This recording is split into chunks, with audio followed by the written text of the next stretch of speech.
Good morning बच्चों। आज हम करने जा रहे हैं मैथमेटिक्स की वर्कशीट नंबर 6 जो कि है क्लास 9th की वर्कशीट और डेट है आज की 16 जुलाई 2021। आज का जो हमारा टॉपिक है बेटा वो काफ़ी इंपॉर्टेंट है 9th क्लास के लिए। ठीक है, जो टॉपिक है वो है फैक्टराइजेशन ऑफ एल्जेब्रिक एक्सप्रेशंस। यानी आज हम करने वाले हैं फैक्टराइजेशन जितने भी एल्जेब्रिक एक्सप्रेशन हैं। यहाँ पर देखो एग्जाम्पल के थ्रू हम करेंगे। यहाँ पे एक एल्जेब्रिक एक्सप्रेशन दे रखा है, इसका हमें फैक्टराइजेशन करना है। अब फैक्टराइजेशन का मतलब क्या होता है? फैक्टराइजेशन का मतलब होता है बेटा एल्जेब्रिक एक्सप्रेशन को उनके फैक्टर्स की फॉर्म में लिखना। यहाँ लिखा हुआ भी है, factorization of an algebraic expression means writing the expression as a product of factors. यानी फैक्टर्स की फॉर्म में लिखना, फैक्टर्स के प्रोडक्ट की फॉर्म में लिखने को ही हम बोलते हैं फैक्टराइजेशन। यहाँ पे एक एग्जांपल के थ्रू हम करेंगे। यहाँ पे देखो एक एल्जेब्रिक एक्सप्रेशन में दे रखा है, ठीक है, 3a² BC + 5a² C। अब सबसे पहले यहाँ पे देखो हमें टर्म्स को अलग कर देना है। ये दो टर्म्स है, ये जो प्लस का साइन है इससे क्या है, टर्म्स को अलग है। एक टर्म्स तो ये रही, एक टर्म्स ये रही, ठीक है। तो ये प्लस के साइन ने ही दो टर्म को यहाँ पे अलग कर रखा है। जो फर्स्ट टर्म है, टर्म 1 है और टर्म 2 को हमने यहाँ पे अलग कर दिया। अब इनके हमें फैक्टर्स लिखने हैं। देखो सबसे पहले जो वैल्यू है, मतलब जो मैग्नीट्यूड है यहाँ पे क्या है, 3 है। जो कॉन्स्टेंट वैल्यू 3 है। यहाँ पे a का स्क्वायर था इसलिए a को हमने 2 बार लिख लिया, a × a। फिर b दे रखा था एक बार तो हमने b लिख दिया, और c दे रखा था हमने एक बार c लिख दिया। सेम इस तरफ भी किया, जो कांस्टेंट वैल्यू 5 थी उसको एक तरफ लिख लिया, फिर हमने a लिखा, b का स्क्वायर था इसलिए हमने b को 2 बार लिखा मल्टीप्लाई में, और फिर c को एक बार लिख दिया। अब हम देख रहे हैं यहाँ पे कि कॉमन फैक्टर्स क्या क्या निकल के आते हैं। देखो 3 यहाँ पे 3 है, यहाँ पे 5 है, तो 3 और 5 तो कॉमन आ नहीं सकता। यहाँ पे a है उसके बाद, और यहाँ पे भी a है, तो a क्या है, कॉमन आ सकता है। उसके बाद यहाँ पे a है और इधर कहीं पे a नहीं है, तो इसलिए a तो कॉमन आएगा नहीं। फिर हम करते हैं बात b की, तो b भी देखो यहाँ पे एक b यहाँ पर है और एक b यहाँ पर है, तो b को कॉमन लिया जा सकता है। जब बात हम सी की करते हैं, देखो यहाँ पे भी सी है और यहाँ पे भी सी है, तो सी को भी कॉमन ले सकते हैं। तो जो चीज़ कॉमन आ सकती है बेटा उसको हमने यहाँ पे ले लेंगे। कॉमन क्या क्या आ सकता है यहाँ पे, A B and C. So a × b × c को कॉमन ले लिया। अब देखो इसको लिखा किस तरीके से, इसको यहाँ पे इस तरीके से लिखा गया है। a b c को हमने बाहर ले लिया, तो ब्रैकेट के अंदर बचा क्या, देखो जब यहाँ से a b c चला गया तीनों, तो यहाँ पे बचा 3 और a। तो यहाँ पे फर्स्ट इधर क्या बच गया, 3a, और इधर कितना बचा, 5 एंड b, तो यहाँ पे बच गया 5b। तो इस तरीके से देखो ये जो एक्सप्रेशन को हमने क्या लिखा, a b c बाहर निकल गया और 3a + 5b हम अंदर रह गया। तो देखो a b c एक ये और 3a + 5b ये क्या है, ये दोनों के दोनों फैक्टर्स हैं। किसके फैक्टर्स हैं, इस एल्जेब्रिक एक्सप्रेशन के फैक्टर्स हैं। इसलिए अब क्या है, हमने इसको फैक्टर्स के रूप में लिख दिया, यानी इसका फैक्टराइजेशन हो चुका है। अब देखो आगे हम थोड़ा और फैक्टराइजेशन के बारे में जानेंगे। यहाँ पे एक और एग्जांपल 2 लिया गया है। एग्जांपल 2 में भी आपको यही बताया गया है कि किस तरीके से फैक्टराइजेशन हमें करना है, पर इसमें देखो हल्का सा चेंज है। यहाँ आप देख सकते हो, हमारे लिए ये क्वेश्चन है, यहाँ पे x³ है + 6y³ - 6x² y - xy²। अब देखो अगर हम इन दोनों में कुछ कॉमन लेना चाहें तो देखो यहाँ पे तो x³ है, यहाँ पे तो x की कोई वैल्यू है ही नहीं, तो इन दोनों में से कुछ भी चीज़ कॉमन नहीं आ सकती। पर अगर हम आगे देखें तो यहाँ पे देखो x है, अगर ये इधर आ जाए और इसको हम उधर भेज दें तो हमारा काम बन सकता है, और इसी को बोलते हैं रीग्रुपिंग। ठीक है, रीग्रुपिंग यहाँ लिखा हुआ है। रीग्रुपिंग में क्या होता है, आप जो भी वैल्यूज़ होती है इसको इधर से उधर कर सकते हैं, बस उसका जो साइन होगा ना उस पर ज़्यादा ध्यान रखना कि जो साइन है वो भी उसको साथ में लेके जाएगा। ठीक है, वैल्यूज़ के साथ में साइन भी जाएगा इधर उधर। अब देखो यहाँ पे क्या करेंगे हम, x³ लिखा हुआ है, तो हम क्या कर सकते हैं, जो माइनस का जो 6x² y है इसको हम इधर ले आएंगे। ठीक है, तो ये आ गया, हमने इसको इस तरफ कर लिया। अब उधर कितना बचा था, उधर कितना था, माइनस का xy² था यहाँ पे, और ये जो प्लस का 6y³ है उसको हमने एंड में भेज दिया यहाँ पे। तो इस तरह से हमने रीग्रुपिंग कर दी। अब हम देखेंगे कि इन दोनों में से क्या क्या चीज़ कॉमन निकल के आ रही है। ठीक है, इन दोनों में से भी और इन दोनों में से भी। अब यहाँ पे हम देखेंगे तो यहाँ पे देखो x³ है और यहाँ पे 6x² है। तो देखो अगर हम क्यूब को देखें तो क्यूब तो कॉमन आएगा नहीं, क्योंकि क्यूब यहाँ पे है तो यहाँ पे भी होना चाहिए, तो यहाँ से सिर्फ x² कॉमन आएगा। जब x² हमने कॉमन ले लिया तो यहाँ पे इसमें इस टर्म में कितना बचा, यहाँ पे सिर्फ बचा x, और जब इसकी बात करें तो यहाँ से देखो x² चला गया, यहाँ पे से बचा 6 एंड y, यहाँ पे 6y बच गया।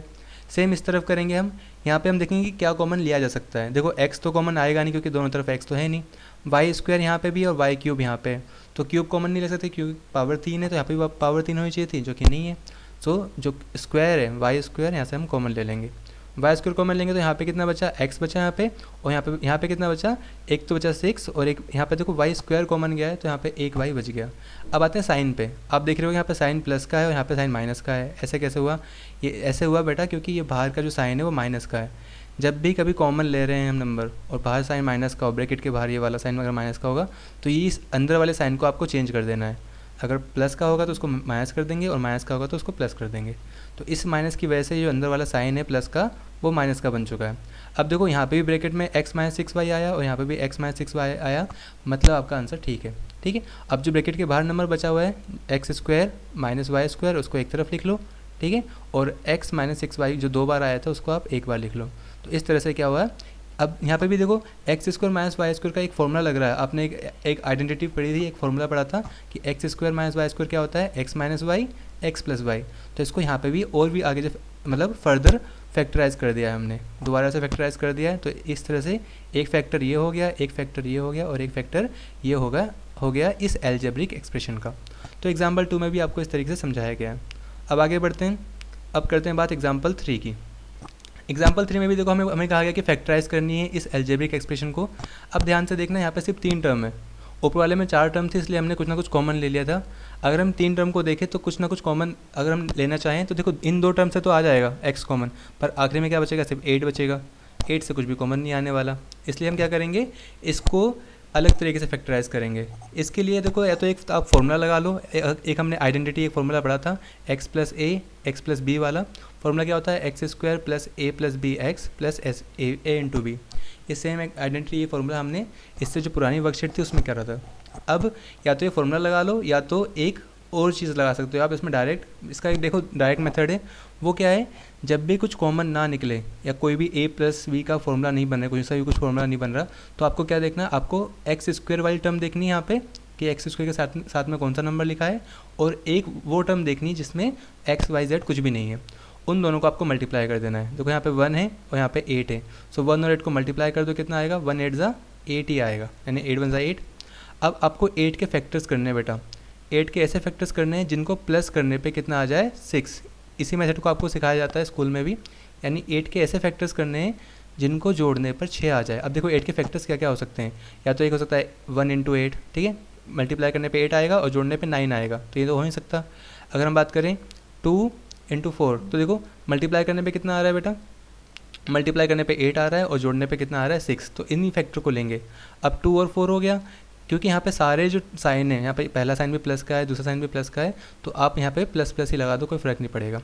अब इनके साथ क्या लगाना है, हमें x लगाना है, यानी कि 2x प्लस 4x, यानी हमने 6x को 2 पार्ट में डिवाइड कर दिया, एक है 2x और एक है 4x। ठीक है, यहाँ से आपको डायरेक्ट ये चीज़ लिख सकते हो। अब देखेंगे कि इन दोनों में से क्या कॉमन आ रहा है और इन दोनों में से क्या कॉमन आ रहा है। आपको साफ साफ दिख रहा है, इन दोनों की अगर हम बात करें तो क्या कॉमन आ सकते हैं यहाँ पे, अगर हम कॉमन लेना चाहें। ठीक है, ध्यान से देखना, इसको जरा इसको हम इस स्टेप को हटा देते हैं यहाँ से। ठीक है, यहाँ से अगर हम देखें तो क्या कॉमन आ रहा है, x कॉमन दोनों में आ रहा है, इसमें भी x है और इसमें भी x है, तो हमने x बाहर कॉमन ले लिया। अंदर कितना बचा, यहाँ पे देखो 2x थे तो यहाँ पे 1x बच गया, और यहाँ पे से जो x चला गया तो यहाँ पे से बचा 2। ठीक है, सेम इस तरफ देखेंगे हम, 4x प्लस 8 था ना, तो हमने यहाँ पे क्या कॉमन आया, देखो 8 क्या होता है, 2 इंटू 4 होता है, तो यहाँ पे भी 4 है, यहाँ पे भी 4 है, तो हमने 4 कॉमन ले लिया बाहर। अब अंदर क्या बचा, यहाँ पे बचा सिर्फ x, और यहाँ पे देखो 4 बाहर चला गया, 4 बाहर चला गया, तो बचा कितना, ओनली 2। तो देखो ब्रैकेट के अंदर x प्लस टू यहाँ पे भी आ रहा है, यानी कि हमारा आंसर सही है। अब हम क्या लिख लेंगे, जो ब्रैकेट के बाहर वाला नंबर है, जब जो अंदर वाला नंबर है उनको तो एक बार लिख लेंगे, यानी x प्लस टू को हमने एक बार लिख लिया, और जो ब्रैकेट के बाहर नंबर था ना, जैसे यहाँ पे x था और यहाँ पे 4 था प्लस का, तो x प्लस 4 को हमने एक बार लिख लिया। तो इस तरीके से हमने इसको फैक्टराइज करा है। ठीक है, इसकी जो मिडल टर्म है उसको 2 पार्ट में डिवाइड करके। ठीक है, ये भी एक तरीका है फैक्टराइज करने का। एग्जाम्पल 4 आपको बताया गया है, एग्जाम्पल 4 भी देख लेते हैं।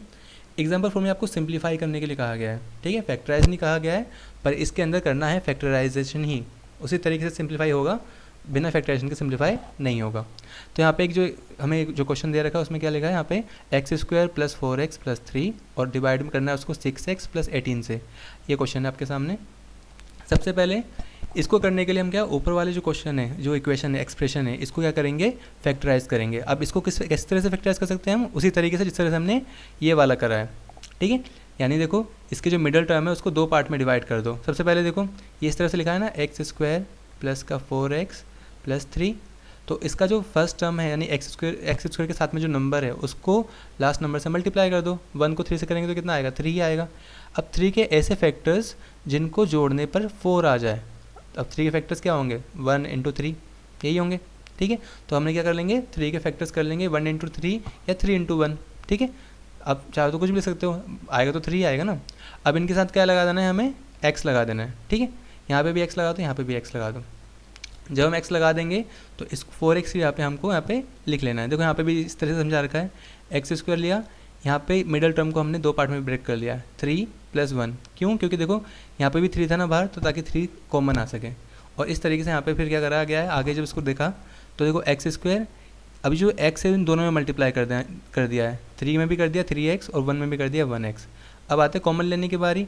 सो कॉमन किस तरीके से लिया गया है, यहाँ से देखो क्या कॉमन लिया हमने, x, तो x बाहर निकल गया, यहाँ पे बचा एक x और यहाँ बचा 3। फिर प्लस इन दोनों में से तो कुछ भी कॉमन नहीं आ रहा था, तो यहाँ पे 1 लिखा हमने। जब कुछ भी कॉमन नहीं आता है तो 1 कॉमन आता है, ठीक है। और यहाँ पे बस जब 1 कॉमन आ गया तो अंदर कितना बचेगा, अंदर सेम नंबर बच जाएगा, यानी x + 3 अंदर सेम बच गया। अब ब्रैकेट के अंदर दोनों सेम नंबर है, इसका मतलब हमारा आंसर सही है। सो बाहर वाले नंबर को एक बार लिख लेंगे और जो ब्रैकेट के अंदर 2 बार जो नंबर दिए है उनको भी एक ही बार लिखना है। सो x + 3 था तो उसको हमने एक बार x + 3 लिख दिया, और बाहर जो नंबर था यानी यहाँ पे x था, यहाँ पे प्लस का 1 था, तो x + 1 को हमने एक बार लिख लिया।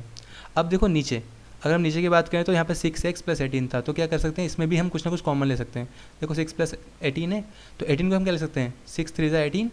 तो देखो यहाँ से अब हम कॉमन लेने की बात है तो 6 दोनों में आ रहा है, तो 6 को हम क्या ले लेंगे, कॉमन। तो 6 को जब हम कॉमन लेंगे तो यहाँ कितना बचेगा, x बचेगा यहाँ पे, और यहाँ पे कितना बचेगा, सिर्फ 3। तो इसलिए यहाँ पे क्या लिखा है, 6 कॉमन लेके क्या अंदर बचा, x + 3। अब ये जो x + 3 है और ये जो x + 3 है बेटा, ये कट जाएगा, कैंसिल आउट हो जाएंगे। तो ऊपर कितना बचेगा, x + 1 और नीचे बचेगा 6, क्योंकि 6 तो कटा नहीं है ना, तो यहाँ पे ऊपर आ गया x + 1, नीचे 6 आ गया। तो इस तरह से ये 4 के 4 एग्जाम्पल हमने सॉल्व करे, समझाया भी है किस तरह से सॉल्व हुए हैं ये, ठीक है। आप दोनों मेथड अप्लाई कर सकते हो, चाहे जो मैं सिखाया उस मेथड को अप्लाई करो, ये वाला मेथड, चाहे यहाँ पे जिस तरह से सिम्प्लीफाई करा गया है आइडेंटिटी का यूज़ करके, अब वो कर सकते हैं। यहाँ पे कुछ प्रैक्टिस वर्क दे रखा है हमें बेटा, हम उसको देख लेते हैं कि क्या क्या प्रैक्टिस वर्क है।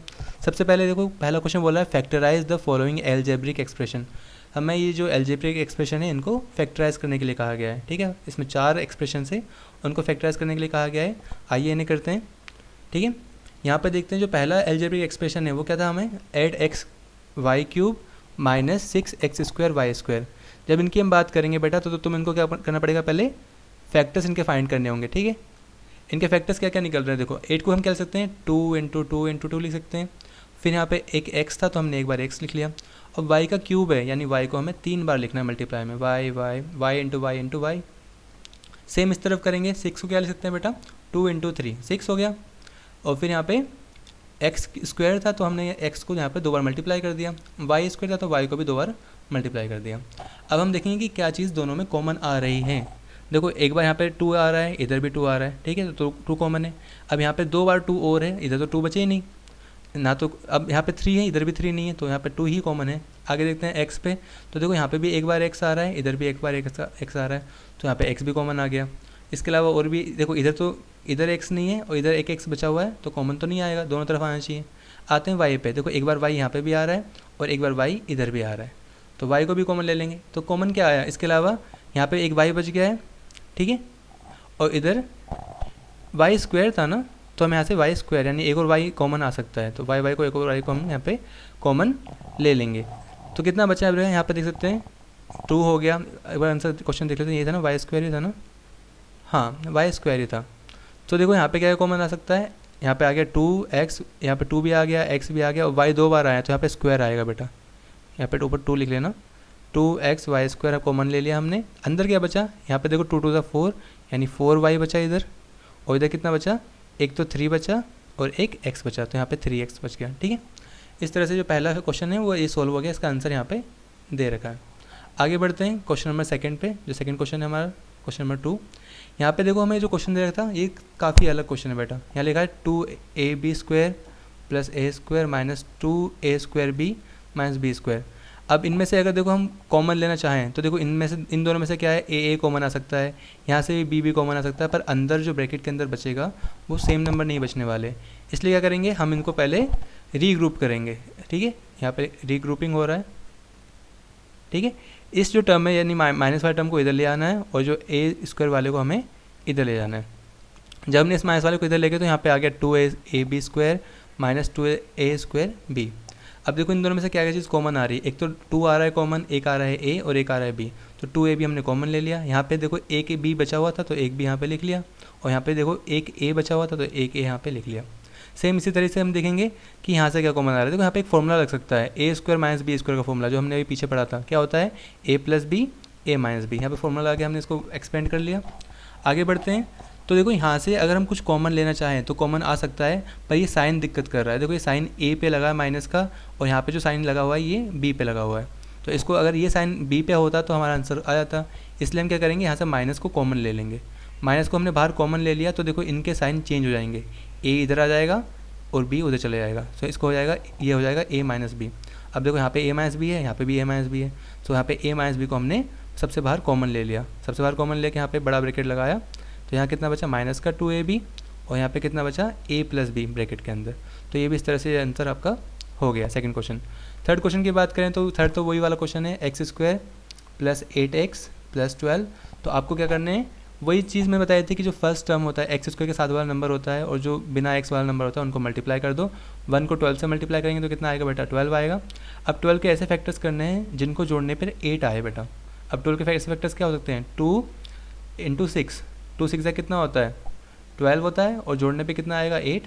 तो इसको हम ऐसे कर सकते हैं। अब दोनों के साथ क्या लगा देंगे x x, यहाँ पे भी x लगा दो 2x और 6x, और बीच में प्लस कर दो क्योंकि प्लस का साइन था ना।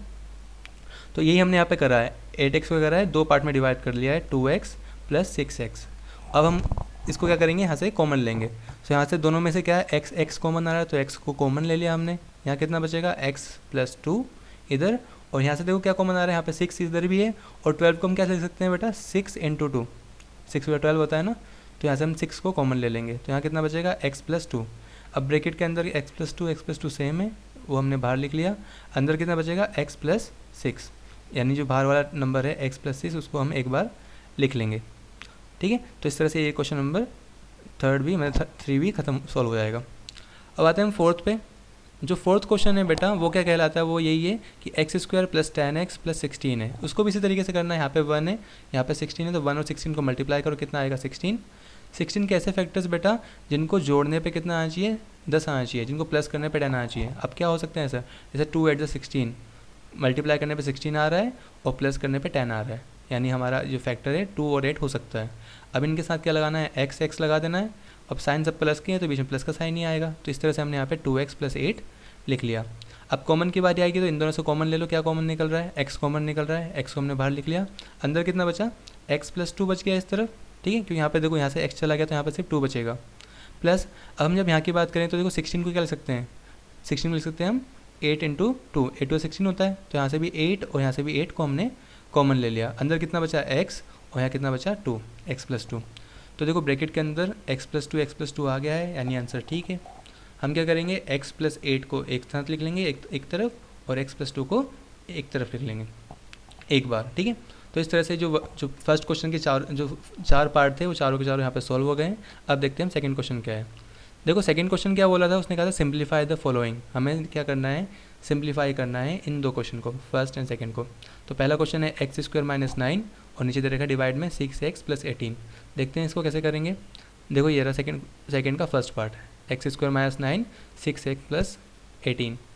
तो यहाँ पे सबसे पहले देखो ए स्क्वायर माइनस बी स्क्वायर का फॉर्मूला बनाना है ऊपर। अब 9 क्या होता है, 9 क्या होता है 3 का स्क्वायर होता है, ठीक है। तो यहाँ पे हम 9 की जगह लिख देंगे 3 का स्क्वायर, 3 स्क्वायर लिख देंगे।